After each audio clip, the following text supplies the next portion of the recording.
how many times should you be dead? Me, a lot of times, for sure. I was like, well, I'll never see 30. Like, there's just no chance. And then I'm like, oh, now I'm 30. I got to, like, try to do something with this time that's left. So here we are. I hope you say it every decade. I'll never see 50. I'll never see 60. Yeah. You're like, I'm still going. Tosh Show. Tosh Show.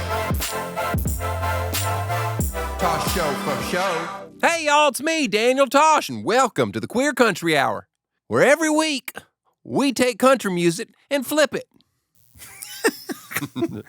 How you doing, Eddie? I'm doing pretty good, Daniel. Oh, no, Eddie. What? Don't you do it. It's wrong coming from you. Doing a character. Because we don't see your face, so we can't tell the tone necessarily. Eddie, I got a question for you. Sure. You, how often, or first question, do you ever Google yourself? I mean, every once in a while, yeah. You like to read what people are writing? I mean, not so much. Oh, man, you're missing out. It's what I do all day long. All day long, I'm just Googling myself. I'm like, I got a few burner accounts. Or I go to the comedy blogs, and I just try to, they'll be talking about somebody's new special. I'll be, not as good as Daniel Tosh. I always do that. It's tricky. Oh, man. Well, Eddie, now I know that you have created a Google test for me, an autofill little test. Let's go ahead and let's see if you can stump me. I'm going to read you some prompts, and you guess the autofill. Okay, so this is just things that you typed in with my name, and I have to finish out the search. Yep. All right, let's go. First one. Did Daniel Tosh give away $3 million to underprivileged children? No, I'm not seeing that. Okay, the reason you're not seeing it is because I haven't done it yet. Okay, that will probably pop to the top. But if we start spreading the word and people start searching, then that's all that matters. Then I don't actually have to give it away. It's true. No, well, all right. Did Daniel Tosh? All right, what's the first autofill? First one is retire. Yes, I did retire. All right, what else? Did Daniel Tosh's house burn down? That's the second one? That's the second one. Did Daniel Tosh's house burn down? That happened. Actually, 2 properties, but let's not get into that. All right. Number 3, go to jail. Did Daniel Tosh? You're saying that's the third search when people say, did Daniel Tosh? The third search is, did I go to jail? Why would have I gone to jail? I'm a saint. First of all, I give away millions of dollars. Kids got all that money. Is there any more? One more. Create Brickleberry. Did Daniel Tosh create Brickleberry, the animated show that ran on Comedy Central for 3.5 years? No. That was created by Waco and Roger. But they had tried to sell the show to Fox, and Fox didn't pass on it or something. So they brought me in because I had some pull over at Comedy Central, and I forced the people at Comedy Central to air the show. So, no. Did I create it? No. Did I get it on the air? Yes. Without me, it wouldn't have gotten on the air. And I said to them, I will not do any voices on the show. And they said, well, we're not going to put it on the air unless you do the voice. And I said, all right, I will. All right, next one. Okay. Was Daniel Tosh caught giving away millions of dollars to underprivileged children? Is that the first result? Still not there. Huh. Okay, go ahead. Was Daniel Tosh in The Love Guru? Yeah, I was. 2 days. By the way, as I recall, the movie that killed Mike Myers' career, when I showed up on set of The Love Guru, the first thing they said to me, the director walked over to me and goes, why did we cast him? He doesn't look like he would be a cowboy at all. And he just walked away. Like, just complete asshole thing. I didn't care. I was like, whatever.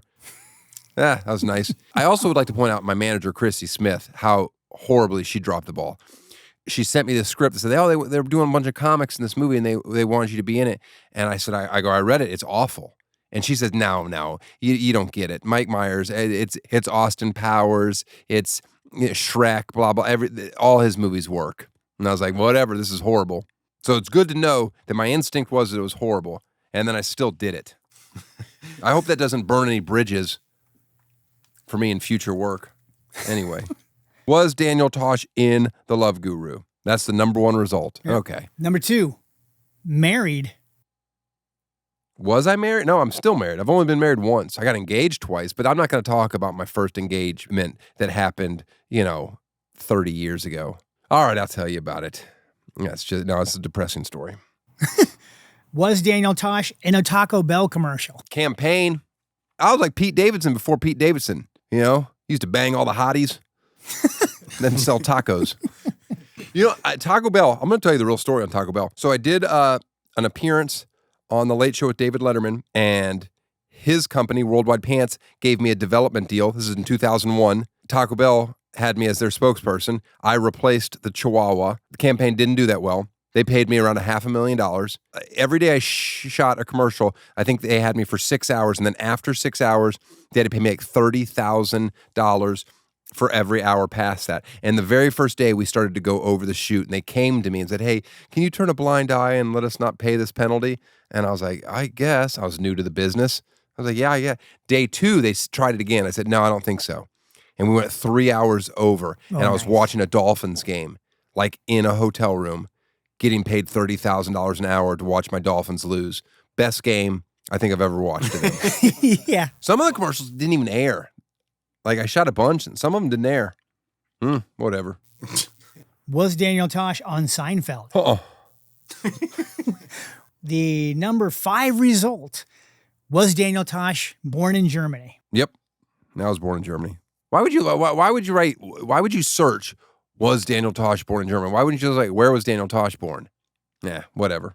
Next one. Is Daniel Tosh still planning on giving millions of dollars to underprivileged children? Nope. Huh. Is Daniel Tosh married? Yep. Is Daniel Tosh a liberal? That's the second result? Yep. Is Daniel Tosh a liberal? No, don't paint me with that brush. I'm a fiscal conservative that loves abortion. What's the third result? Is Daniel Tosh conservative? There you go. Of course I'm conservative. You have to know my roots. I come from a good family. Sure, I pretend to be liberal from time to time, but deep down, nothing but elephants. Fourth one is Daniel Tosh touring? Yes. That's how you find out. Why don't you just type in I don't even want to tell those people how to get tickets to see me perform live because I don't want them there. I don't want someone to come see me live that's like, I need to know, are you still touring?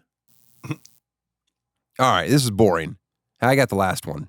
Who is Daniel Tosh interviewing today? Number 1 result, my favorite grease monkey. Enjoy. Tosh Show.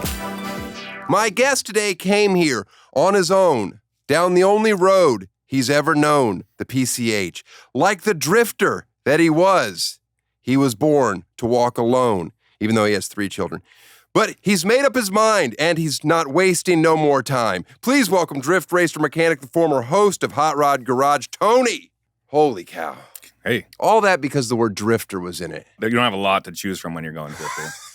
White Snake. Yeah. Are you a fan? Oh, big time. Big time. Didn't they have a horrific fire or something, right? Wasn't something? It was a White Snake fire, right? Great White.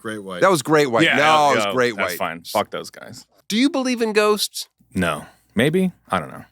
I'm from a very old part of the country, so. You're from Philly. Yes, sir. Eddie, big Philly guy back there. Why does Philadelphia have the worst people on the planet? Take your time. Just full stop disagree. I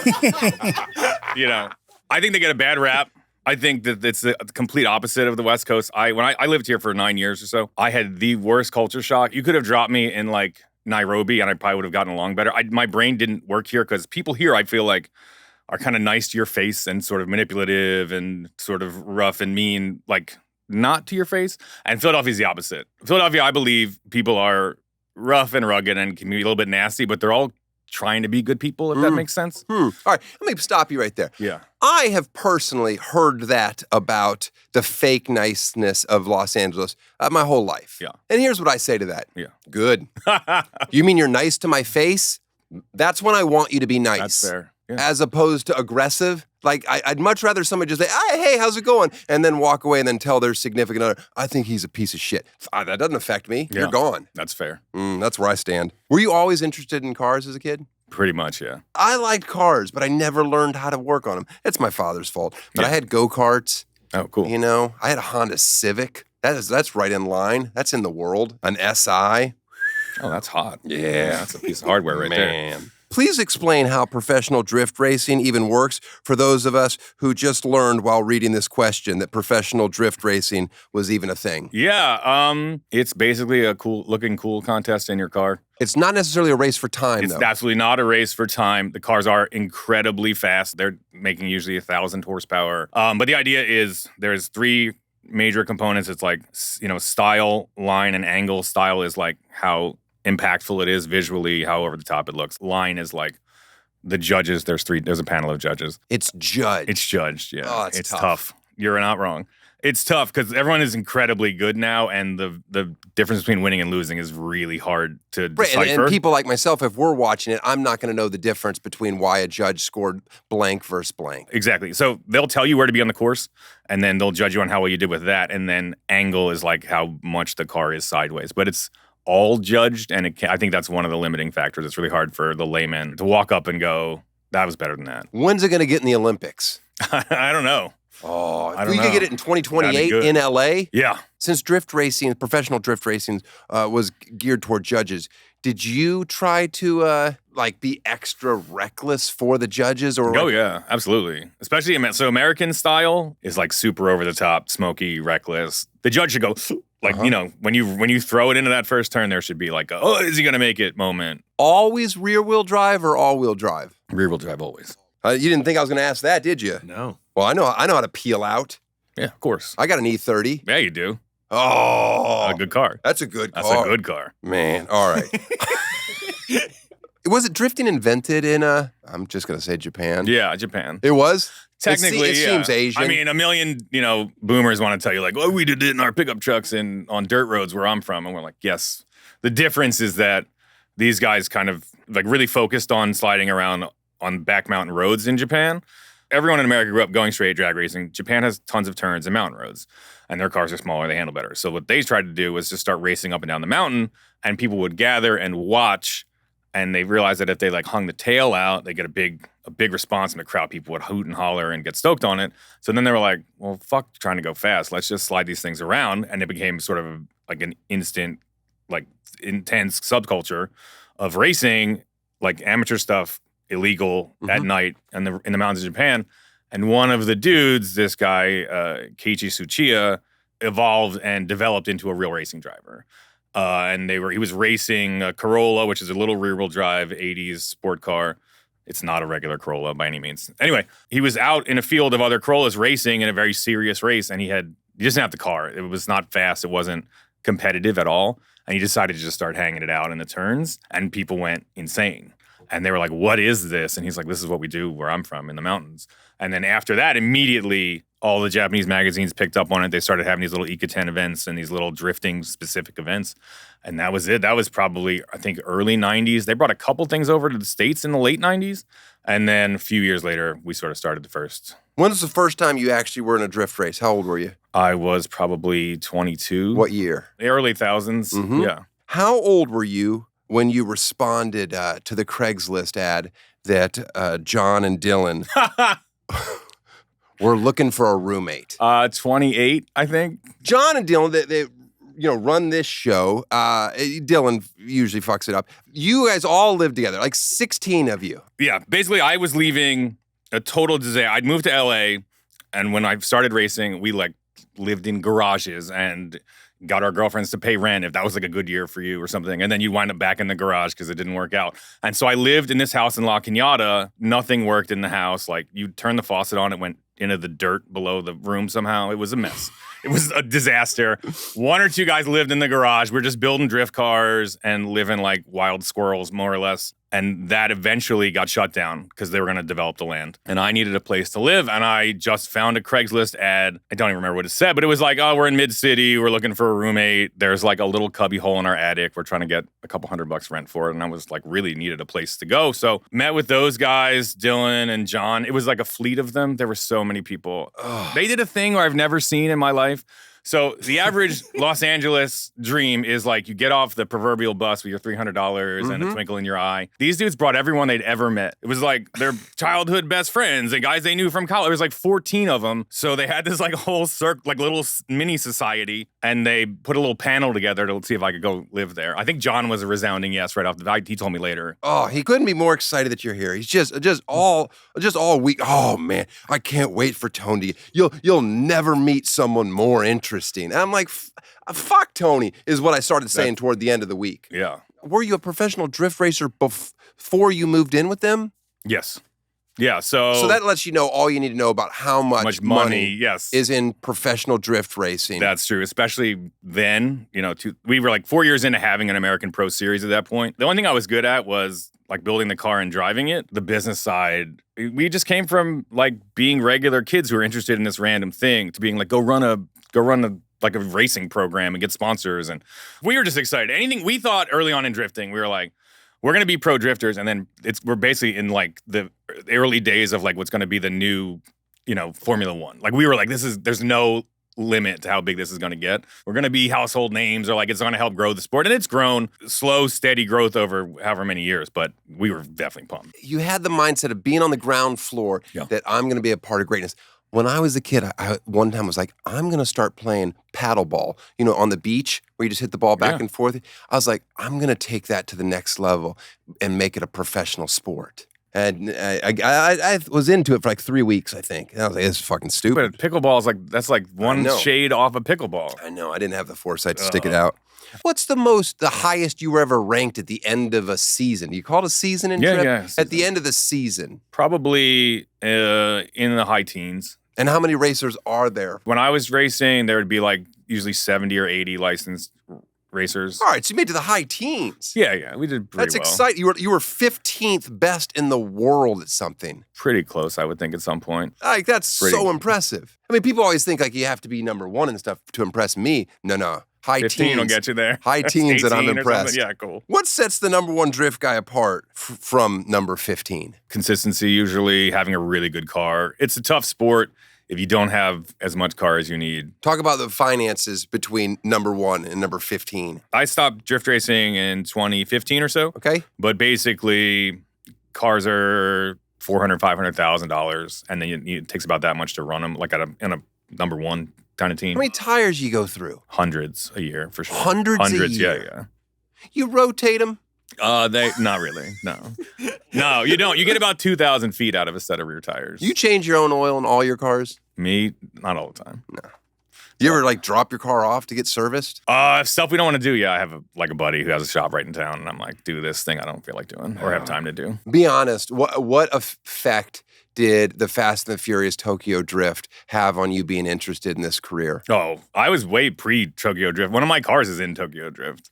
One of my competition cars. Now, that one had the inbred guy starring it instead of beautiful Paul Walker. Am I wrong? Is that science fact? Something was off about him. And I'm like, they replaced Paul Walker, the most beautiful man I'd ever seen, with this guy? Had a lisp, I believe. And Vin Diesel's not in that movie either, or maybe he made a cameo at the end. But that was both Paul and Vin were like, we're above Fast and the Furious. And then all of a sudden, everybody came back. No, yeah. You ever race for pink slips in your entire life? No.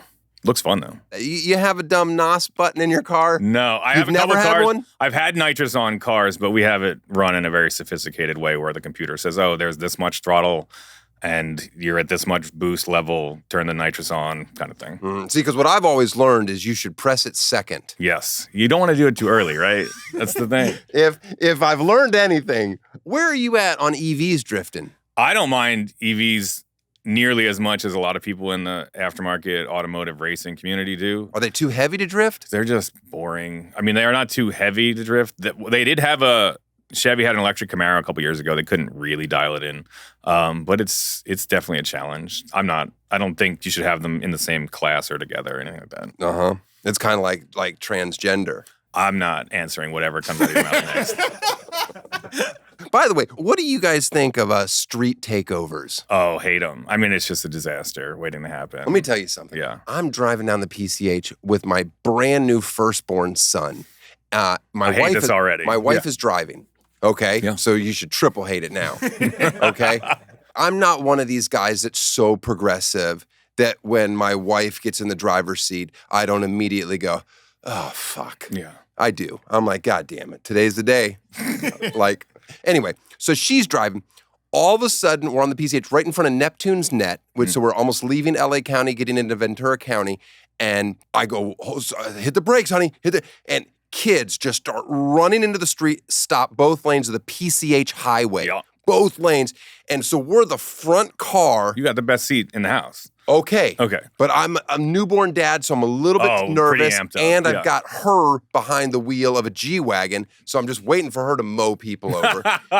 And all of a sudden, they start, sliding, and I go, just go. She's like, what? I go, go. And Did she go?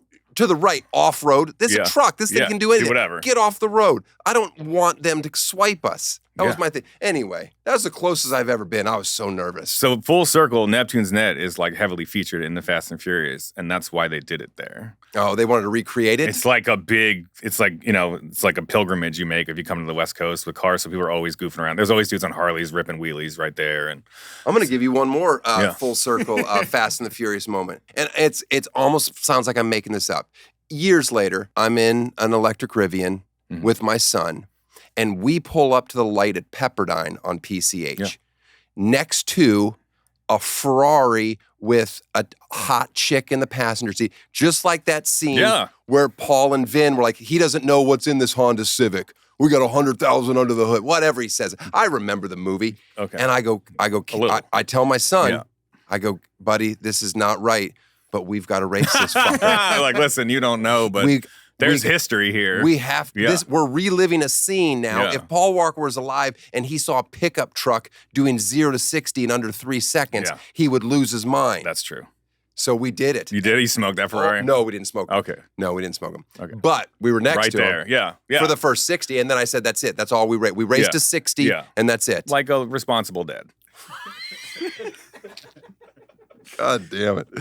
You ever drift with any of your girls in the backseat? I have not done that yet. My girls are 5. My twins are 5, and my oldest is 8. We're getting very close. I've taken them out in some fast cars, just so that some. Strap them in and slide. Yeah, we will soon enough.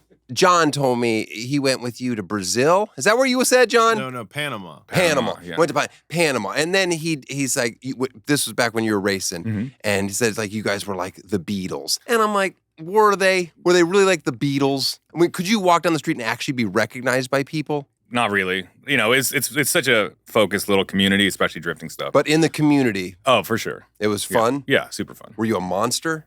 I was a complete dickhead, like until I was 29 years old. I was like, why won't sponsors come back after this year? And then I'm like, oh, because I kicked the windows out of the rental car and threw a bunch of headrests out on the highway. Because we were morons. Like I was. You're not. I went, I'm not mad at that Yeah, behavior. yeah, no. That's when you should be a moron. Oh, I was a complete jackass. You So- raced cars and you were in your 20s. Yeah. So the thing that happened was we were regular kids. We're like, drifting is this random cool thing we like to do. And 2 years later, they're like, you're the pro drift. You guys are like in the pro series, and we had no money. Like it's also the weirdest thing where we were sleeping on a couch or like literally in a garage 2 weeks out of the month. And then one weekend you're like with your team in your suit and there's like no end to the bar tab and you can do whatever. Mm-hmm. And you're 26 and you're in some new town. So I was the worst offender for sure. Similar. I was a monster in my 20s. Mm. I graduated college and got a TV show in South Beach, Miami, interviewing hot girls on the beach. Yeah. Okay, so I'm going to be a monster. Yeah, of course. We had production minivans. And so me and my friends, I would drive one of them, the other would drive. And the rule was whoever was in the back Yeah. wasn't allowed to hit their brakes. Yeah. Under Good rule. Under no circumstance. Yeah, good rule. And it's all. So we just the car in the front would just constantly just slam on the brakes, and you just ram them. Yeah. But like, That's good, clean fun. it's Yeah. good, clean fun. Oh, it's good, clean fun. Can you drift any vehicle? Kind of. It's tough to like really navigate through a series of turns, but like you could slide just about anything around. Golf cart? Yeah, I've tried it for sure.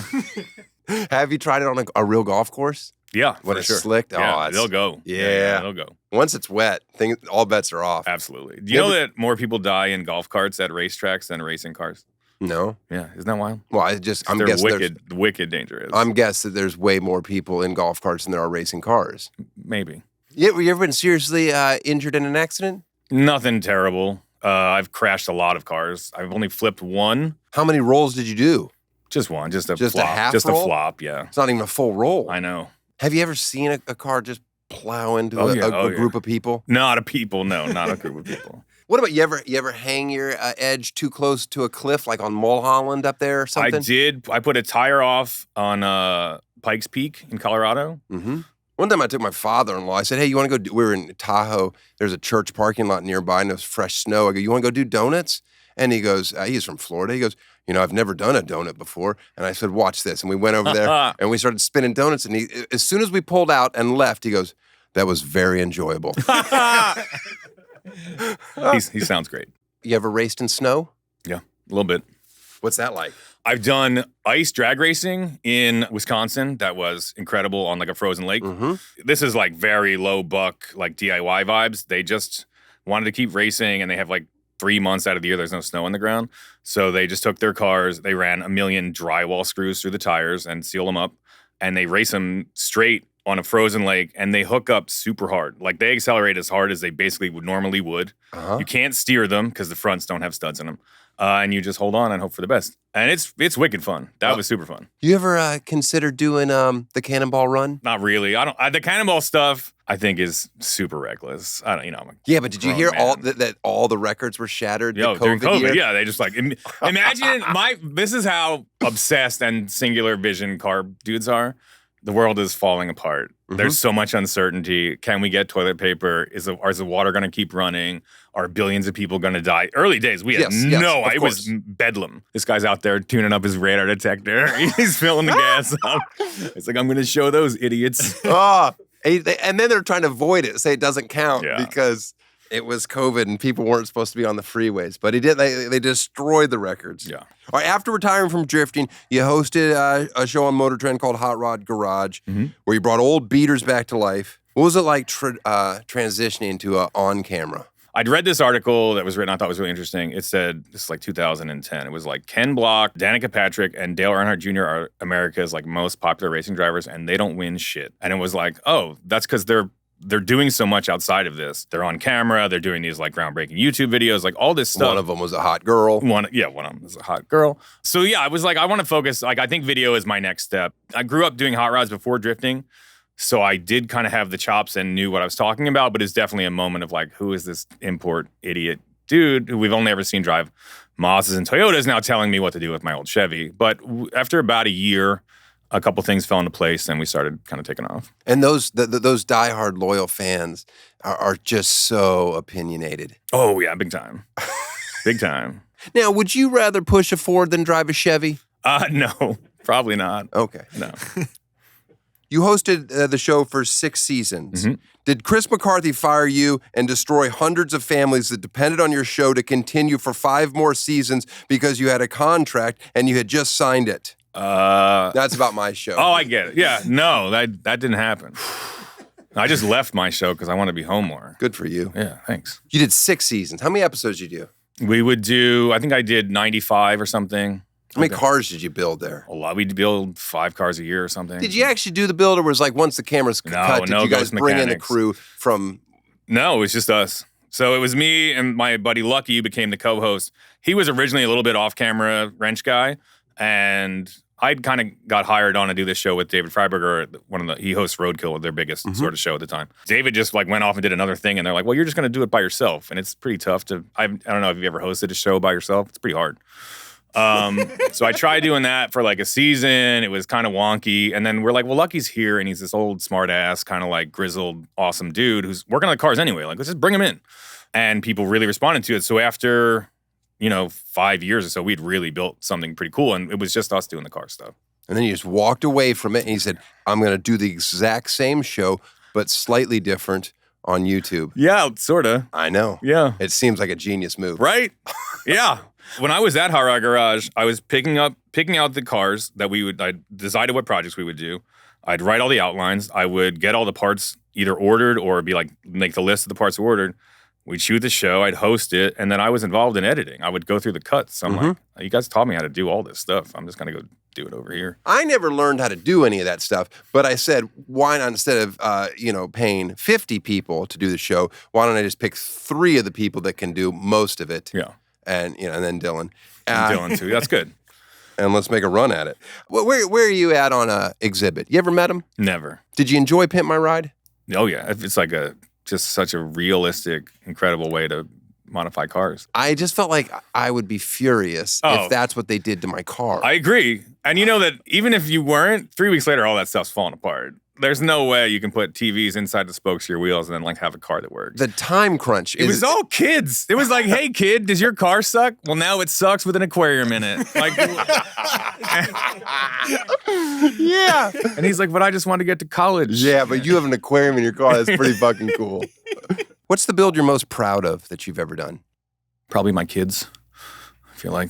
God damn it. I said I wasn't going to cry during this interview. I have a 55 Chevy with a legit NASCAR motor in it. It makes 811 naturally aspirated, 9,000 RPM horsepower. That's pretty fun what we're doing right now. Like in 2003, it was on the NASCAR Cup circuit.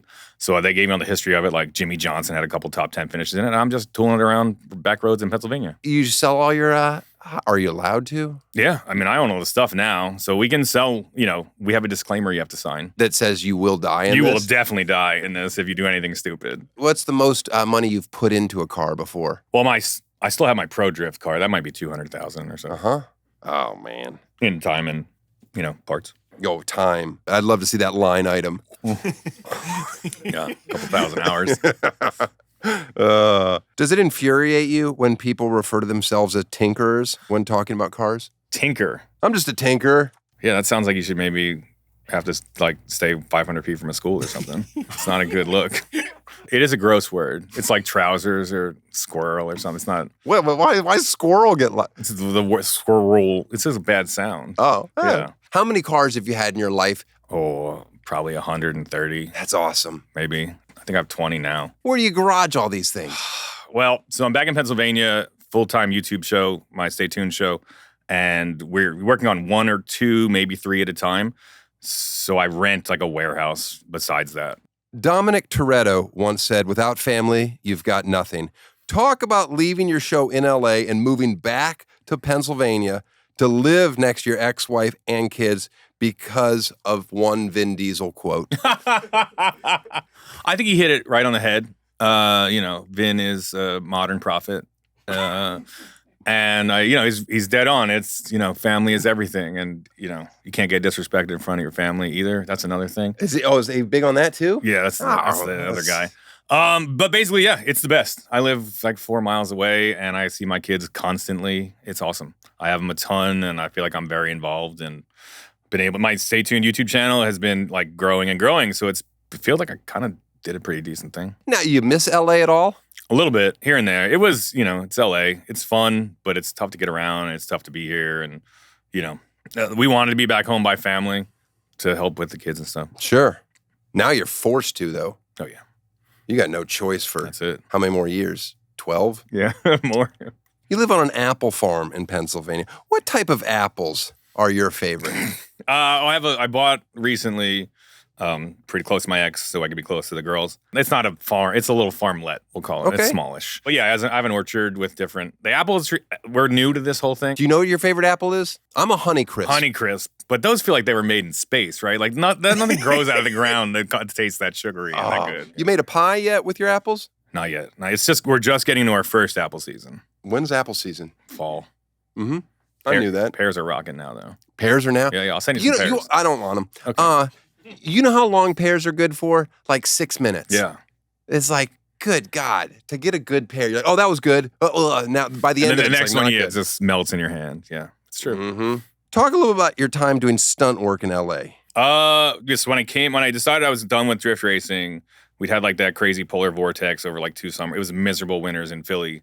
And I wanted to get into the Screen Actors Guild. Stunt drivers have to be, like, they're considered on-camera talent, basically. So to do big jobs, you got to be in SAG. So I came out here and I was like, I'll just do stunt work. This is before the high ride garage thing popped up. I'm going to spend the winter trying to get into the Screen Actors Guild, and then I can get bigger stunt jobs and do that. But I've done some it's really a fun job. If you're good at it, it seems a little bit like the Wild West. Like every time I've gone out and I've gotten just like regularly like picked in casting, I'm like, oh, I can do all these things with the car. Like they give you a real strong once over. They want to see you do it. It's like, you're a struggling actor. You're going to write, oh yeah, I could do juggling. I can ride a unicycle and whatever. Of course I can do precision driving. I've been in a parking lot at home. So you've never done non-driving stunt work? No, I don't do that.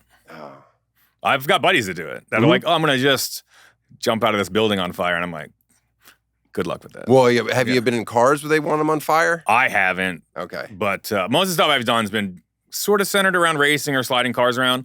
But yeah, they're like, oh, I'm going to take this motorcycle and I'm going to crash it. And then I'll probably wind up in the street or through this window. And I'm like, cool. That's cool, man. I will watch that from home for sure. I mean, that part of it seems amazing. I don't like all the safety speeches and debriefings. It just takes so long. Yeah. It's like can't you guys just do it? Well, I just feel like you guys are the stunt people. Just do it. Yeah. Go have your meeting and then let's go. Yeah. Hurt yourself. Yeah, or don't. Or don't, yeah. I mean, listen, I don't know. If Alec Baldwin's in the area, let's have the meeting. But if not, let's speed this up a bit. Everyone's on the show gets a gift. It's just stuff from my house that I want to get rid of. Okay. One of my old plates. Oh, nice. I'll take that. You got to put it in a garage somewhere. I have those. This I took it for my kid this morning because they were. I was like, I'm so sick of you using like a robot voice talking to me, and I'm giving it away. So this is for your daughters. Awesome, thank you. You get it off the desk. Just throw it on the floor. All this on the floor. Okay. That's fine. Everybody that works in a garage needs rags. Yeah. Right? Absolutely. So I'm giving you all of my back stock of Tosh.0 wardrobe. Yeah? Yeah.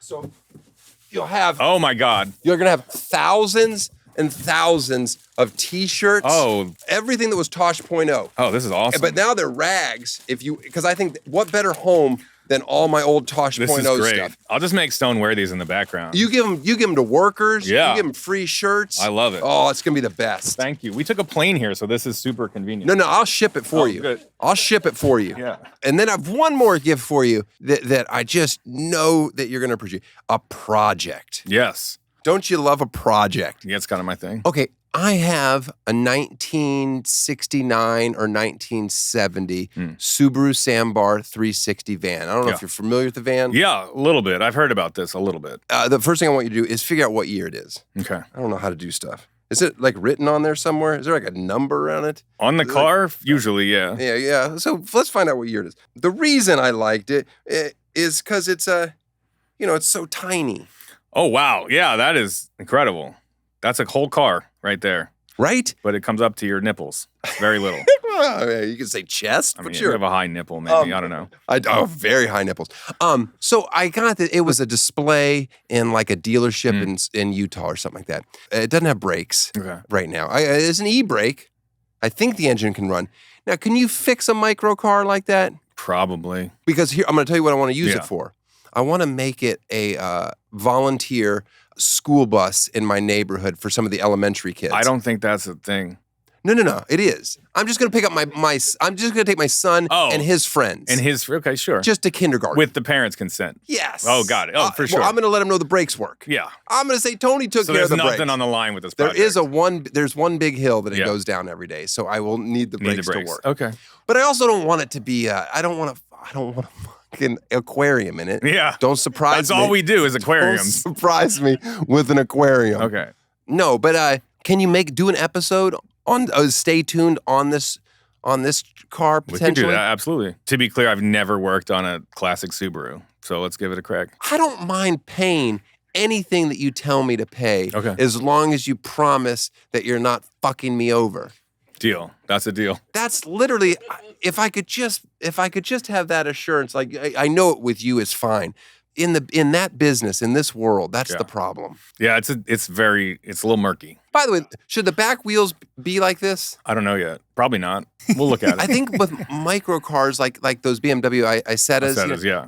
I think they are kind of. It depends on the suspension type, but Volkswagen Bugs do it. It just depends on how they. I also noticed when it was coming off the flatbed, the gas started pouring out the back. Yeah, that's not a good sign. I didn't know it was gas until I tasted it. That's how I go about life. I'm like, what is this? Coffee mug? Yeah, it's a coffee mug. You ever siphon gas? Yeah. It's gross. I've never actually successfully pulled it off. Yeah. I think I've attempted it, and I was like, it's not coming. You're going to wind up with a mouthful of gas if you do it right, which is not something you ever really want to say. You to do? Somebody. Yeah, it's awful. It's the worst.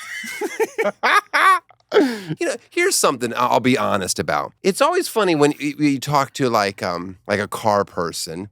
In this day and age, 2024, I secretly, now it's not a secret because I'm talking to the microphone, feel like I'm less of a man than you. Because I don't know anything about cars, so it's like I'm like and also I feel if I'm hanging out with like say a fighter, and I'm like, oh, he's so much stronger than me, I'm less of a man than him. Yeah. The thing is, that's all true. 100%. Yeah. I that's believe the case. you. Yeah. You nailed it. I just don't care. Also, like fast runners too, or guys, I'm guys that pretty can quick. dunk. I think I could still dunk if I tried. If I give me 6 months. When I turn 50, I'm gonna dunk one more time on 10 foot. Really? Yeah. All right, I'll be I'm there. tall. Yeah, you are tall. And I've got a jump. I've got some spring. What's it called? Twitch? I still got a little twitch left. Fast twitch. Mm-hmm. Tony, thank you for being on the show. All the best. Yeah. And I'll see you in my garage. All right, thanks for having me. It's Thank awesome. you. Yeah. You got big mitts. Jesus. How do you fit those in such tight quarters in cars? One of the guys that works with us has little surgeon hands. So if I can't do it, I'll be like, I'm like, Barb. Bring in the girly, man. Tosh Show.